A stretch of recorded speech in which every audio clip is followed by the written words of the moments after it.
till I get up. Time is barely on our side. I don't wanna waste what's left.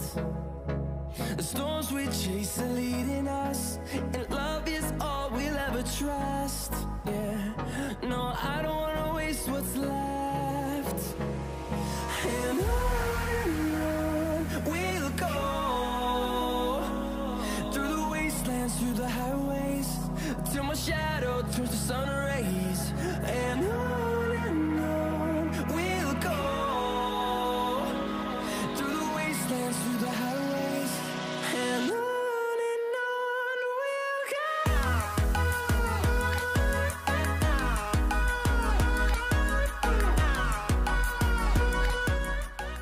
Andito ngayon ang Eat Pilipinas sa Boy Alfredo. Tama ba? Boy Alfredo Lugawan. Open sila 24 hours. Ito yung sinasabing isa sa pinakamasarap na lugaw ng May Kawayan. Anong lugar to? Bangkal? Bangkal, May Kawayan, Bulacan. Ano? Hello po. Isang magandang binibini. Ilan na yung branch ni Mang Boy? 17 lang po. 17 na prangkisa.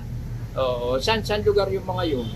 Meron po tayo sa Quezon City po, sa Imus po. Dito sa Valenzuela meron. Quezon City, Imos, Cavite, no? Valenzuela. Ilan sa Quezon City? 11. 11 sa Quezon City, no? Dito sa Bulacan, ilan? 2 sa Bulacan. May Kawayan and Bahay Pare. May Kawayan pa rin, no? And yung iba sa Cavite, ilan ang Apat sa Cavite, no? Actually nakakain na ako dito dati, masarap. And ano yung specialty? Super madami po kasi sa may lugaw po tayo, may ulam din po tayo, may mami, may pensen, and many more. Ayan. Pero yung pinaka-specialty nyo rito, aside sa lugaw talaga, Kari-kari po. Parang narinig ko, ang dinadayo is yung bulalugaw ba yun? Mostly po, bulalugaw po, lugaw overload po, di na tayo. Lugaw overload, that is 239 pesos. Yes po, same place lang din po sila ni bulalugaw. And bulalugaw, ano?